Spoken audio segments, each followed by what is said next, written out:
So we are starting third lesson of chemistry of class 11th, and the name of lesson is classification of elements and periodicity in properties. तो नाम से आप समझ गए होंगे हम लोग क्या पढ़ने वाले हैं। थोड़ा आपने इसको लगता है कि 9th में भी पढ़ा होगा, याद है? Classification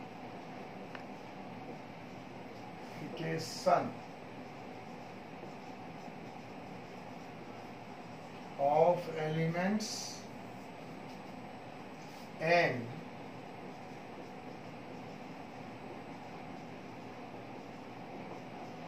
periodicity of properties।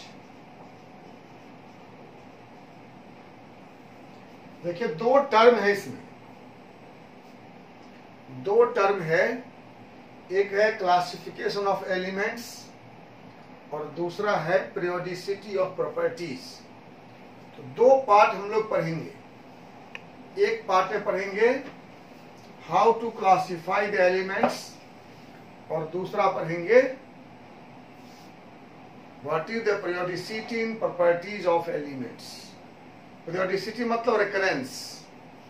Periodic motion आपने फिजिक्स में पढ़ा होगा, जो मोशन बार बार रिपीट होता है उसे कहते हैं पीरियोडिक मोशन। तो पीरियोडिक मतलब होता है जो बार बार रिपीट होता है। जैसे हम लोग हर दिन 4 बजे पढ़ते हैं, ये हमारा पीरियोडिक क्लास हुआ कि every day at 4 PM we are here to attend the class. Okay, आइए तो हम इस लेसन में क्या क्या पढ़ेंगे, हम लोग क्या सब पढ़ेंगे, क्यों हम लोग पढ़ते हैं क्लासिफिकेशन और कैसे हम वहां तक पहुंचे। दूसरा हम लोग क्लासिफिकेशन पढ़ेंगे और ट्रेंड्स जो पीरियोडिसिटी कहता है वही इंपॉर्टेंट हमारे लिए है, सबसे इंपॉर्टेंट है जो हम लोग पढ़ेंगे पीरियोडिसिटी ऑफ प्रॉपर्टी। जो पढ़ते हैं वो तो बोर्ड में आता नहीं है, लेकिन ऐसी बात नहीं है। 11 का जो पढ़ते हैं वो टॉपिक भले नहीं आए, लेकिन उस टॉपिक के ज्ञान की जरूरत पूरे 12th क्लास में की पढ़ाई में पड़ती है। इसलिए इस बात को समझिए। और मैंने आपसे कहा था 3 लेसन बहुत इंपॉर्टेंट है। कौन कौन? एटॉमिक स्ट्रक्चर जो हम लोगों ने कंप्लीट कर लिया है, दूसरा पीरियोडिसिटी और तीसरा आएगा अभी इसके बाद केमिकल बॉन्डिंग। इस तीनों का अगर मास्टरी कर लिया आपने तो आपको केमिस्ट्री में बहुत प्रॉब्लम नहीं होगा और 12th बहुत आसानी से निकल जाएगा। ओके, तो पहला टॉपिक है historical development of the periodic table, कैसे डेवलप किया। दूसरा है modern periodic law and table और तीसरा है पीरियोडिक क्लासिफिकेशन का इलेक्ट्रॉनिक कॉन्फ़िगरेशन से रिलेशन। बहुत इंपॉर्टेंट बात है कि पीरियोडिक टेबल जब बना उस समय इलेक्ट्रॉन का ज्ञान लोगों को नहीं था, और हम लोगों को देखना है कि उसका इलेक्ट्रॉनिक कॉन्फ़िगरेशन से क्या रिलेशन है। और अंतिम है periodic trends in physical and chemical properties of elements. ठीक है, आइए हम लोग हिस्ट्री से स्टार्ट करते हैं। उससे पहले हम आपको बताना चाहेंगे कि व्हाई पीरियोडिक टेबल, जरूरत क्या पड़ गई।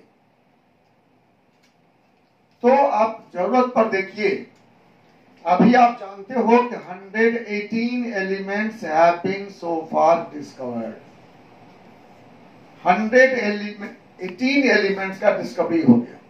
वैसे जब पीरियोडिक टेबल स्टार्ट किया लोगों ने, उस समय तो मात्र 30 एलिमेंट मालूम थे, बाद में आते आते 62 पे आए। हम लोग 118 एलिमेंट्स जानते हैं। अब सोचो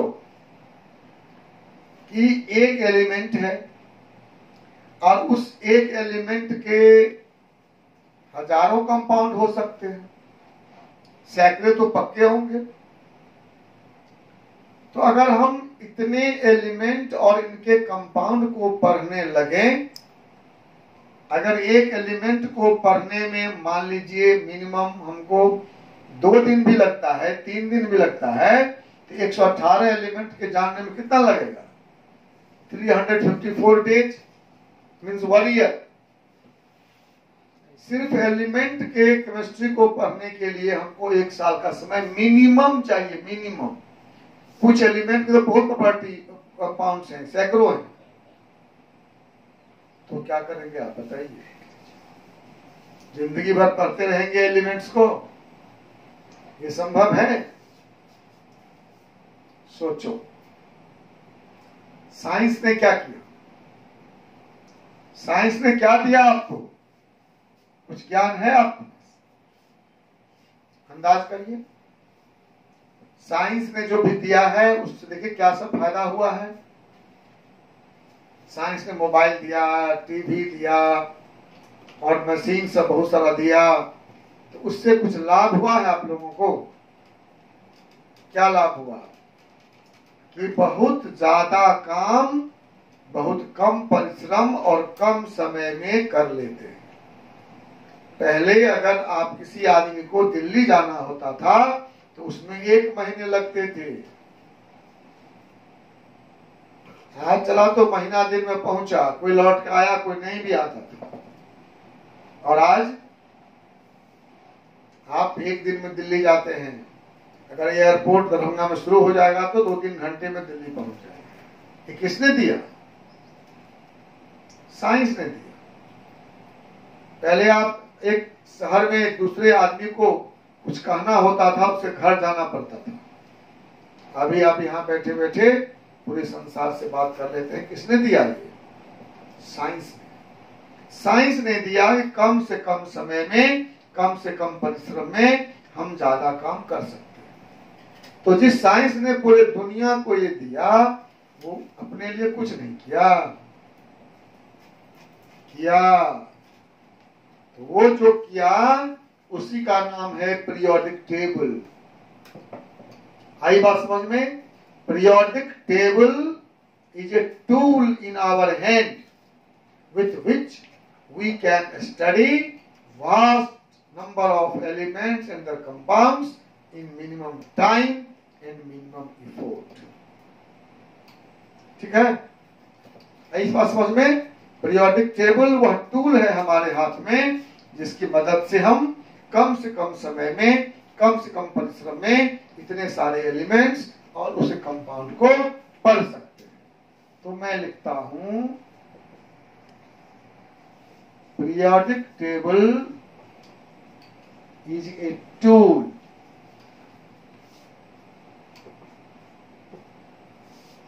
with the help of which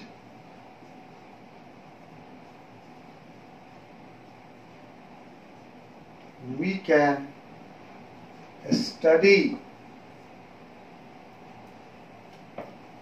large number of elements and their compounds in minimum time and effort. Minimum time and effort, कम से कम समय और कम से कम प्रयास में हम वास्ट नंबर ऑफ एलिमेंट्स को और उसके कंपाउंड को का स्टडी कर लेते हैं। जिस टूल की मदद से, उसका नाम है पीरियोडिक टेबल। ठीक है? अब हम देखेंगे कि इस पीरियोडिक टेबल का इतिहास कैसे स्टार्ट हुआ। सबसे पहला प्राउट का हाइपोथेसिस। प्राउट ने सबसे पहले कहा कि दुनिया के सारे एलिमेंट सभी एलिमेंट के properties Prout's unitary hypothesis. Prout ने कहा all the element of this universe are made of hydrogen. ऑल द elements of this universe are made of hydrogen atom. उसने सोचा कि हाइड्रोजन ही प्राइमरी एटम है और उसी के मल्टीप्लिकेशन से दुनिया के सारे एलिमेंट के एटम बने हुए हैं, इसलिए सबके प्रॉपर्टी समान होंगे। कितना अच्छा होता अगर ये सही हो जाता। हम लोग को सिर्फ एक ही एलिमेंट पढ़ते या सबका गुण जान जाते, लेकिन ऐसा नहीं हुआ। एलिमेंट के प्रॉपर्टीज में और हाइड्रोजन के प्रॉपर्टीज में कोई रिलेवेंस लगभग नहीं था। कुछ का कोई गुण बाय कोइंसिडेंस मिल जाए अलग बात हुआ, लेकिन ऐसा कोई सिमिलरिटी नहीं थी। और एलिमेंट के एटम का एटॉमिक मास भी हाइड्रोजन के एटॉमिक मास का मल्टीपल नहीं था। अगर सारे एलिमेंट के एटम हाइड्रोजन एटम से बने हुए हैं तब तो सबका प्रॉपर्टीज, सबका एटॉमिक मास हाइड्रोजन के एटॉमिक मास का मल्टीपल होना चाहिए। ऐसा भी नहीं है।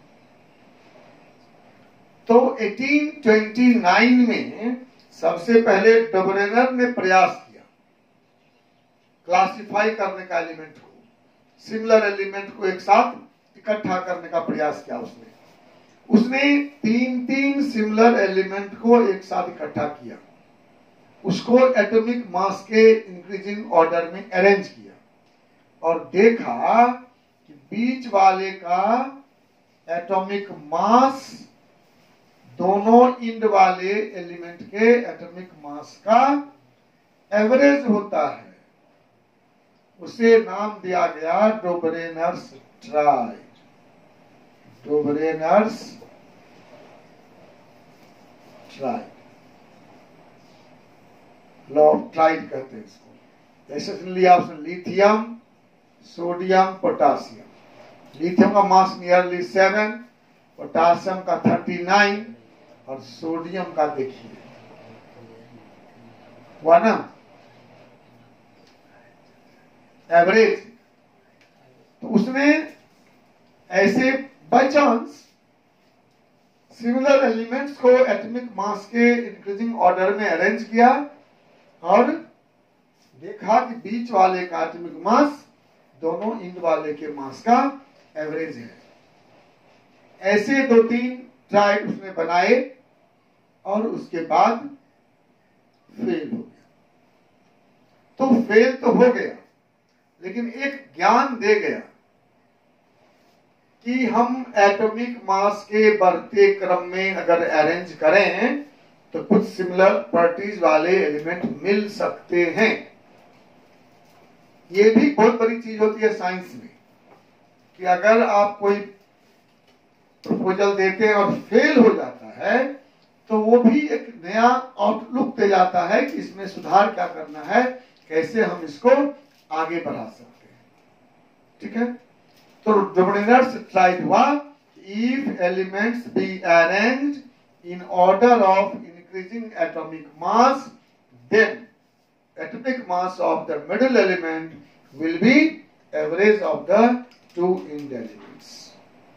और 2-3 बनाए, lithium, sodium, potassium, calcium, strontium, barium और क्लोरीन, ब्रोमीन, आयोडीन।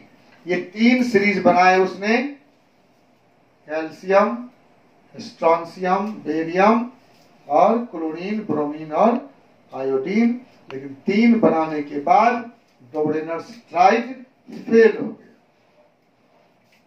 उसके बाद आए मिस्टर कॉनकोटियस। कॉनकोटियस ने टेलुरिक हेलिक्स बनाया। कॉनकोटियस ने एलिमेंट्स को अरेंज किया, हेलिकल समझते हैं, घुमावदार, ऐसे जैसे तार घुमा हुआ है ना, इसको हेलिक्स बोलते हैं। हेलिकल फॉर्म में इस तरह से और देखा क्या कि जो एलिमेंट एक सीधी रेखा में आते हैं उनके प्रॉपर्टी सिमिलर होते हैं। ऐसे घुमावदार एलिमेंट को एटॉमिक मास के बढ़ते क्रम में लिखना शुरू किया।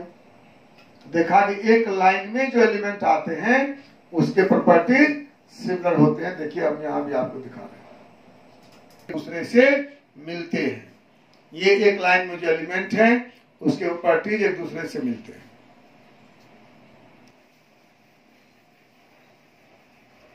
प्राउड्स के हाइपोथेसिस के बाद डोब्रेनर्स ट्राइड, इसमें एलिमेंट को एटॉमिक मास के बढ़ते क्रम में हेलिकल फॉर्म में लिखा गया और देखा कि जो एलिमेंट एक सीधी रेखा में है उनके प्रॉपर्टीज सिमिलर हैं, लेकिन ये भी 10-20 एलिमेंट का बनाए और ये भी फेल हो गए। फेल होते गए थ्योरी, लेकिन सब में एक बात कॉमन है, देख रहे हैं आप क्या? एटॉमिक मास के बढ़ते हुए क्रम में एलिमेंट को अरेंज करना है। सिमिलर एलिमेंट मिलेंगे, ठीक है। उसके बाद मिस्टर न्यूलैंड आए। न्यूलैंड ने देखा कि दुनिया में जो महत्वपूर्ण चीज है वह 7 ही तरह का होता है। उसने सोचा, इसका मतलब इसे हम लोग कहते हैं न्यूलैंड्स लॉ ऑफ ऑक्टेव्स या न्यूलैंड्स ऑक्टेव्स लॉ जो कहिए। ये लॉ कहता है कि दुनिया में एलिमेंट 7 ही तरह के होंगे। आप गौर से देखिए, म्यूजिक के टोन्स कितने होते हैं? 7 टोन्स, सा रे ग म प ध नि। इसके बाद 8वां सा। प्रकाश के रंग कितने होते हैं? 7 कलर्स। दुनिया में जितने भी कलर हैं वो 7 कलर से मिले हुए हैं। दुनिया में जितने म्यूजिक हैं वो 7 टोन से बने हुए हैं। वंडर्स कितने हैं संसार में? 7 वंडर्स है ना। तो सोचा न्यूलैंड ने, इसका मतलब एलिमेंट भी 7 ही तरह का होता होगा। दिन कितने होते हैं साल में? पूरे साल में कितने दिन होते हैं बताइए? या पूरी जिंदगी में कितना दिन हुआ आपको? कितना हुआ? कोई भी बच्चा जन्म लिया होगा एक साल में, कौन कौन दिन में जन्म लिया होगा बताओ?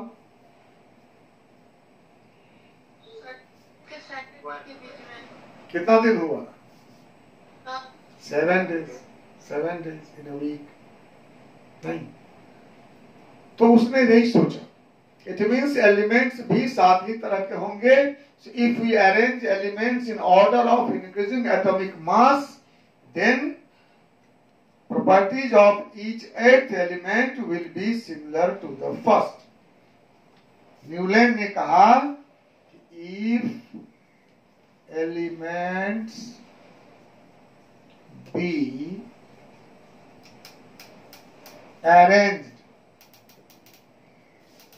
in order of increasing atomic mass, then properties of each 7th element, sorry 8th element after 7 will be similar to the first। Properties of each 8th element will be similar to the first। और Newland ने कहा नहीं, उसने बनाया भी। उसने arrange किया element को, hydrogen, lithium, beryllium, boron, carbon, nitrogen, oxygen. कितना हुआ? 1 2 3 4 5 6 7। After 7 return back.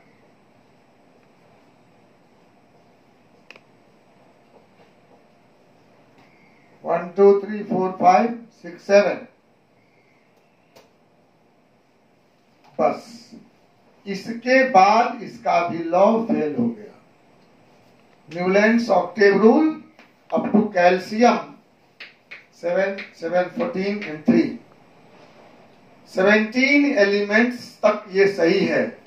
कहीं से शुरू करोगे, properties of each 8th element will be similar to the first. लेकिन इसके बाद ऐसा कुछ नहीं हुआ। ठीक है,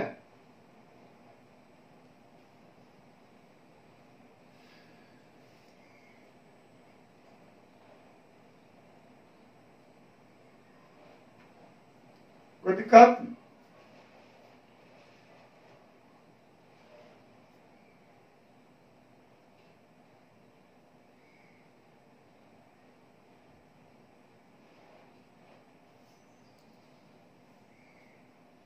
एनी प्रॉब्लम?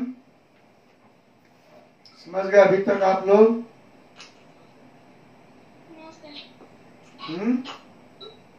कोई दिक्कत है? ये क्या आ गया?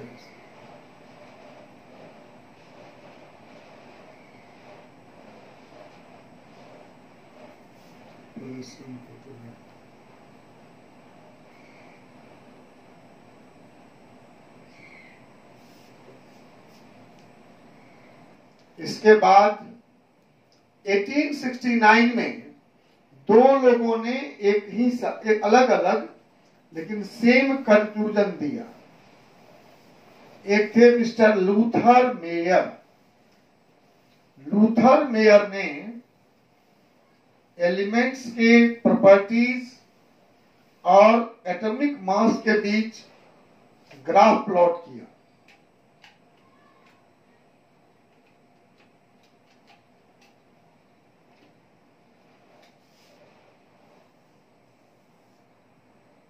एटॉमिक मास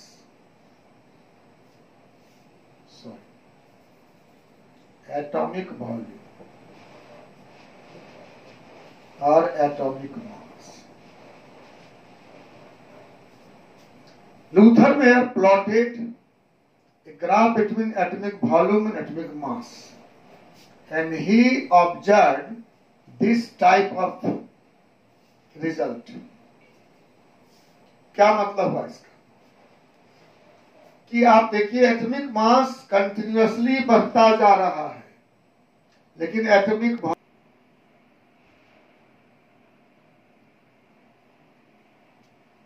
तो इसका मतलब है उसका प्रॉपर्टी सिमिलर है। जो असेंडिंग में लाइन में है उसका सिमिलर है, जो डिसेंडिंग लाइन में है उसका भी सिमिलर है।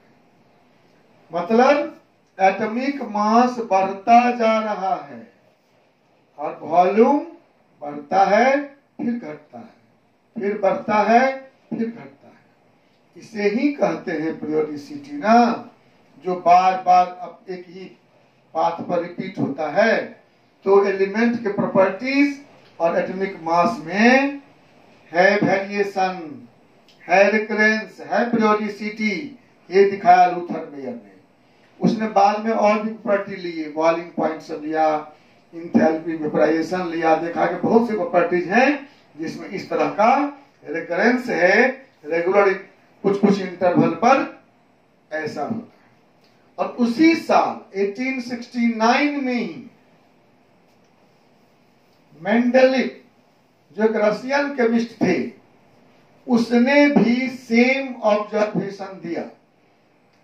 उसने भी कहा अगर एलिमेंट को एटॉमिक मास के बढ़ते क्रम में अरेंज करोगे तो सर्टेन इंटरवल के बाद सिमिलर प्रॉपर्टीज वाले एलिमेंट मिल जाएंगे। ध्यान दीजिए, दोनों ही रिजल्ट सेम है, लेकिन दोनों मिलकर नहीं काम कर रहे थे। ये इंग्लैंड में था और रसा में था। उस समय आज की तरह WWW था नहीं, कि नेट से चैट कर लेता, किसी को भेज देता, देख लेता, ऐसा कुछ था नहीं, है ना। कोई कम्युनिकेशन ऐसा नहीं था। तो दोनों अपना अलग अलग कर रहे थे, लेकिन ऑब्जर्वेशन दोनों का यही। तो लूथर मेयर ऐसे ग्राफ प्लॉट करने के बाद फिर आगे कुछ नहीं किए, मेंडलीफ ने अपना लॉ दिया। So the law was given by Mendeleev, but observation of Mendeleev and Luther Meyer was same. ठीक है, आइए हम लोग अब यहीं से पीरियोडिक टेबल स्टार्ट होता है। यहां तक तो इतिहास था। क्या सब पढ़े हम लोग इतिहास में? आप लिस्ट बनाइए। हम लोगों ने पढ़ा पहला प्राउड्स यूनिटरी हाइपोथेसिस। दूसरा क्या पढ़ा? Dobereiner's triad. तीसरा क्या पढ़ा? कॉनकोर्टियस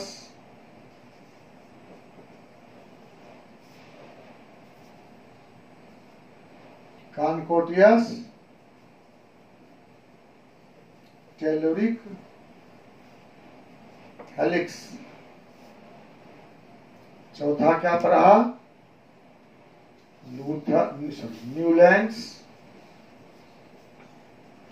न्यूलैंड्स ऑक्टेव रूल। पांचवा Lothar Meyer atomic volume curve. ये इतना हिस्ट्री पढ़ा हमने। अब शुरू होता है हमारा पढ़ाई मेंडलीव से। मेंडलीव्स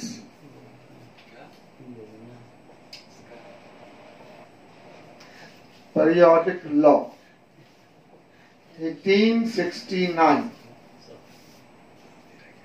मेंडलीव्स पीरियोडिक लॉ, यह लॉ कहता है प्रॉपर्टीज। प्रॉपर्टी जब लिखते हैं तो फिजिकल केमिकल दोनों आ गए। Properties of elements are periodic functions of their atomic masses. Properties of elements are periodic functions of their atomic masses. इसका मतलब क्या? इसका मतलब हुआ if elements be arranged in order of increasing atomic mass, then after certain interval elements with similar properties will occur. Word पे ध्यान दीजिएगा। If elements be arranged in order of increasing atomic mass, then after certain interval elements with similar properties will occur. इसका मतलब हुआ if elements be arranged in order of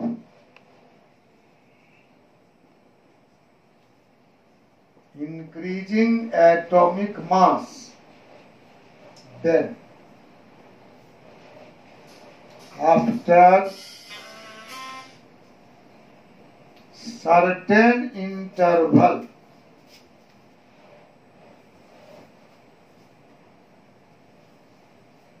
elements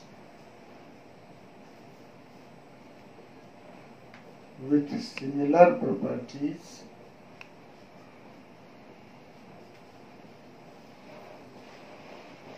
will occur.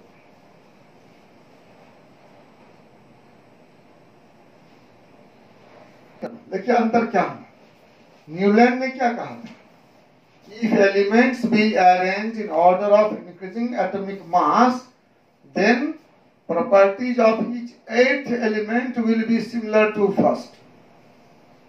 हर 7 के बाद 8वां का property पहले से मिलेगा।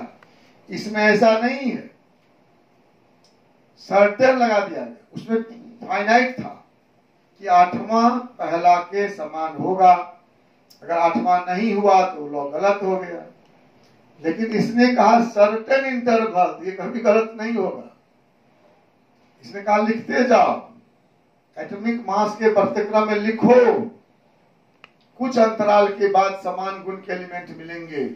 वो अंतराल कुछ भी हो सकता है, वो 7 के बाद हो, 17 के बाद हो, 35 के बाद हो, कोई मतलब। अंतर समझ गए? न्यूलैंड के ऑक्टेव लॉ का ही एक्सटेंशन है मेंडलीव का periodic table, sorry periodic law, अभी तो लॉ है। अंतर ये हुआ कि लूथर मेयर कर्व ड्रॉ कर दिया, छोड़ दिया। मेंडलीव ने इस बेसिस पर टेबल बनाया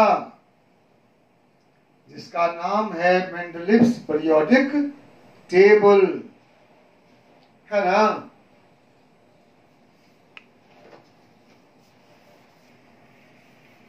एलिमेंट्स को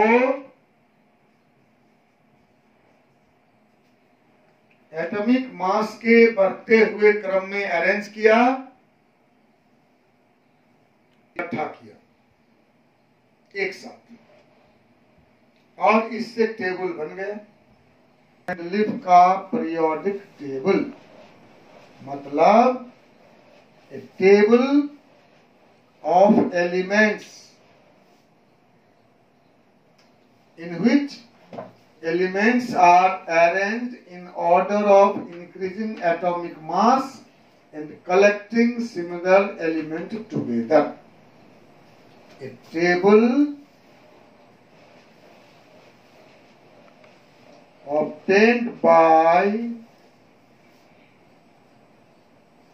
arranging elements in order of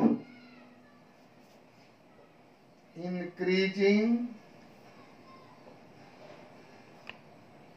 atomic mass and collecting similar elements together.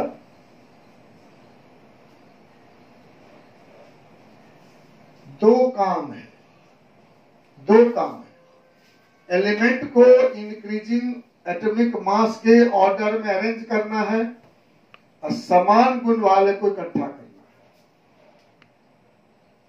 है। ऐसे उसके पास ये लेफ्ट टू राइट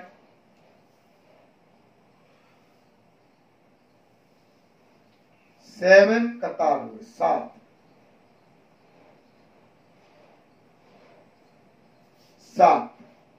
इसको हम लोग पीरियड्स बोलते हैं, पीरियड्स। और ऐसे हुए 8।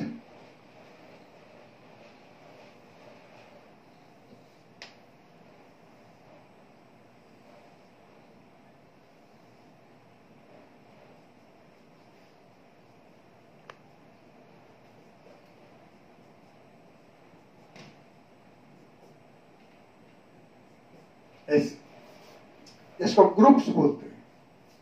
ये हुआ ग्रुप्स। जो हॉरिजॉन्टल रो है, हॉरिजॉन्टल बाएं से दाएं, उसका नाम है पीरियड्स, और जो टॉप टू बॉटम है उसका नाम है ग्रुप्स। मेंडलीव के ओरिजिनल टेबल में ये 7 पीरियड्स थे और 8 ग्रुप्स थे। उस समय तक, ये 1869 की बात है, इस समय तक इनर्ट गैस का डिस्कवरी नहीं हुआ था। ठीक है। तो मेंडलीव के पीरियोडिक टेबल में 7 पीरियड्स और 8 ग्रुप्स थे। जब बाद में इनर्ट गैस का डिस्कवरी हुआ तो देखा गया कि उसका प्रॉपर्टी इसमें से किसी से नहीं मिलता है। किसी ग्रुप से नहीं मिलता है, तब एक नए ग्रुप की जरूरत पड़ गई। तो नियमतः उस ग्रुप का नंबर तो 9 होना चाहिए। 1 to 8 हो चुका है, 9 होना चाहिए। लेकिन इस जो ग्रुप नंबर है उसका कहीं ना कहीं रिलेशन बहुत नहीं है, लेकिन वैलेंसी से है, एलिमेंट के वैलेंसी से। और देखा गया, जो डिस्कवरी हुआ था उस एलिमेंट का वैलेंसी था 0, इसलिए उस ग्रुप का नाम पड़ गया 0। याद रखिए, मेंडलीव के टेबल में ये ग्रुप 0 नहीं था, अब है। अब इस टेबल में कुल 9 ग्रुप्स हैं, पीरियड लेकिन 7 है। हम देखेंगे आगे भी क्या महत्व है इस टेबल का। ठीक है, टेबल क्या हुआ? Table obtained by arranging elements in order of increasing atomic mass and collecting similar elements together is called Mendeleev's periodic table. इस टेबल में क्या है? ग्रुप्स किसे कहते हैं? ग्रुप्स क्या है? Vertical column, vertical column containing similar elements। Vertical column, ये वर्टिकल कॉलम इसमें है hydrogen, lithium, sodium, potassium, rubidium, caesium, francium, समान गुण के एलिमेंट हैं। ये ग्रुप्स हैं। ठीक है, ग्रुप हैं कितने? 8 + 0, अब हो गए 9 ग्रुप्स, पहले थे 8 ग्रुप्स। ठीक है, ग्रुप कैसे लिखते हैं हम लोग? रोमन में, ध्यान दो, ग्रुप नंबर को हम रोमन में लिखते हैं, 1 2 नहीं लिखते हैं। Group number written in Roman numerals, याद रखिएगा। ठीक है, जिसमें ग्रुप 1 to 7 में ए बी बटा हुआ है, A B, first A B, ऐसे भी है 1 to 7 तक। 8 में और 0 में ए बी नहीं है। ठीक है, और पीरियड्स क्या हुआ? पीरियड्स हुआ horizontal rows containing elements in order of increasing atomic mass। ये हुआ हॉरिजॉन्टल रो। इसमें है, इसमें lithium, beryllium, boron, carbon, nitrogen, oxygen, fluorine, ऐसे। इधर है sodium, potassium, rubidium, caesium, francium. ये हुआ groups, vertical column top to bottom. ये हुआ period, left to right, horizontal row, कतार समझते हैं आप, इसको स्तंभ कहते हैं, कतार कहते हैं। कुल कितने हैं पीरियड्स? There are 7 periods. याद रखिए, 7 पीरियड थे और आगे पढ़ेंगे 7 पीरियड हैं, अभी भी 7 हैं। ग्रुप कितने थे? पहले 8 थे, अब एक बढ़कर 9 हो गए। ठीक है, तो मेंडलीव के टेबल में 9 ग्रुप्स हैं और 7 पीरियड्स। अब बोलो, कुछ क्वेश्चन किसी के मन में है? एक बार बोल दो। अब ध्यान में सुनो, पीरियोडिक टेबल क्यों चाहिए? आपसे क्वेश्चन पूछेगा, what is the need of periodic table? क्या बोलेंगे आप? To study inorganic chemistry in minimum time and minimum effort, to study a vast number of elements and their compounds in minimum time and minimum effort, we need periodic table. ठीक है, उस table का history कहां शुरू हुआ? Proud का hypothesis से। Proud ने कहा कि दुनिया के सारे एलिमेंट हाइड्रोजन से बने हुए हैं, सबका प्रॉपर्टी सिमिलर है, नो क्लासिफिकेशन, वसुधैव कुटुंबकम। फिर आया डोब्रेनर। डोब्रेनर ने तीन सिमिलर एलिमेंट को एटॉमिक मास के इंक्रीजिंग ऑर्डर में अरेंज किया और देखा कि मिडिल वाले का एटॉमिक मास दोनों साइड वाले का एवरेज होता है। लेकिन वो 3-4 टाइप बनाए, फेल हो गए। लेकिन एक रास्ता दिखा गया कि एटॉमिक मास के बढ़ते क्रम में अरेंज करो। कॉनकोर्डियस ने एलिमेंट को हेलिकल रूप में लिखना शुरू किया, तिरछा तिरछा कर, घुमा घुमा घुमा कर, और देखा है कुछ एलिमेंट जो सामने प्रत्येक लाइन में उनके प्रॉपर्टी सिमिलर होते हैं, लेकिन वो भी कुछ बना के खत्म हो गए। तब आए मिस्टर न्यूलैंड। न्यूलैंड ने भी एटॉमिक मास के इंक्रीजिंग ऑर्डर में अरेंज किया। संयोग से देखा कि हर 8वां एलिमेंट का प्रॉपर्टी पहला से मिलता है, लेकिन वो भी कैल्शियम तक जाकर समाप्त हो गया। ठीक है, उसके बाद लूथर मेयर ने एटॉमिक वॉल्यूम कर्व बनाया। उसने देखा कि एटॉमिक मास के इंक्रीजिंग ऑर्डर में अगर हम एलिमेंट को अरेंज करते हैं तो कुछ अंतराल के बाद समान गुण वाले एलिमेंट मिल जाते हैं। मतलब पीरियोडिसिटी तो है, समान गुण वाले एलिमेंट मिलते हैं, कुछ अंतराल पर हम क्लासिफाई कर सकते हैं। और यही ऑब्जर्वेशन किया उसी साल मेंडलीफ ने भी। और उसके बाद मेंडलीफ ने एक टेबल बनाया। कैसे बनाया? मेंडलीफ ने कार्ड बनाया सब एलिमेंट का, एलिमेंट का नाम, उसका एटॉमिक मास, उसके प्रॉपर्टीज सबको लिख दिया। उस कार्ड को एटॉमिक मास के इंक्रीजिंग ऑर्डर में अरेंज कर लिया। ठीक है, और अपने दीवार पर ऐसे कील ठोक दिया एक लाइन से। ठीक है, इस तरह से कील ठोक दिया। पहला कार्ड उठाया, यहां लटका दिया, दूसरा उसके आगे, तीसरा उसके आगे, चौथा उसके आगे, और जिसका प्रॉपर्टी मिलता था जिससे उसको उसके नीचे। इस तरह से कॉलम बना के टेबल बना दिया। उस समय जितने एलिमेंट मालूम थे सब में सिमिलरिटी नहीं हुई, कुछ गड़बड़ उसमें भी हुआ, हम लोग पढ़ेंगे आगे, लेकिन उसने टेबल बनाया। और वही मेंडलीफ का जो बेसिस है टेबल का, वह आज तक चल रहा है। उसमें सुधार कई हुए हैं, हम लोग पढ़ेंगे। इसमें दोष थे, इसको मॉडिफाई किया गया, मॉडर्न टेबल बना, उसको भी मॉडिफाई किया गया। आजकल अल्ट्रा मॉडर्न टेबल हम लोगों के पास है। बट अरेंजमेंट जो मेंडलीफ का था उसमें कोई चेंज आज तक नहीं हुआ है। ठीक है, तो इसको अच्छा से पढ़िए। चैप्टर बहुत बहुत इंपॉर्टेंट है, अभी तो कम इंपॉर्टेंट है, आगे जब पीरियोडिसिटी प्रॉपर्टीज में आएंगे तो काफी इंपॉर्टेंट हो जाएगा। इसे जितना बार पढ़ना पड़े इसको खूब गौर से पढ़िए और उसमें देखिए। आपको कोई डाउट होता है तो हमसे पूछिए। जो लोग वीडियो से पढ़ते हैं वो भी उसको 2 बार 3 बार कम से कम पढ़ें, इंपॉर्टेंट पॉइंट्स को नोट करें, और अच्छा लगे तो कमेंट करें, अगर कुछ कमी लगे तो वो भी लिखें उसमें।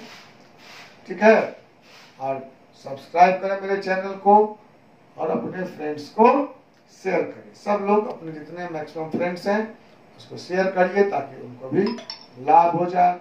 अगर वो सब्सक्राइब कर लेगा तो जब हम कोई वीडियो बनाएंगे उसको नोटिफाई हो जाएगा तो आसानी से पढ़ सकेगा। ठीक है, तो ज्यादा से ज्यादा लोग मेरे प्रयास से लाभ उठा पाएंगे। Okay, thank you.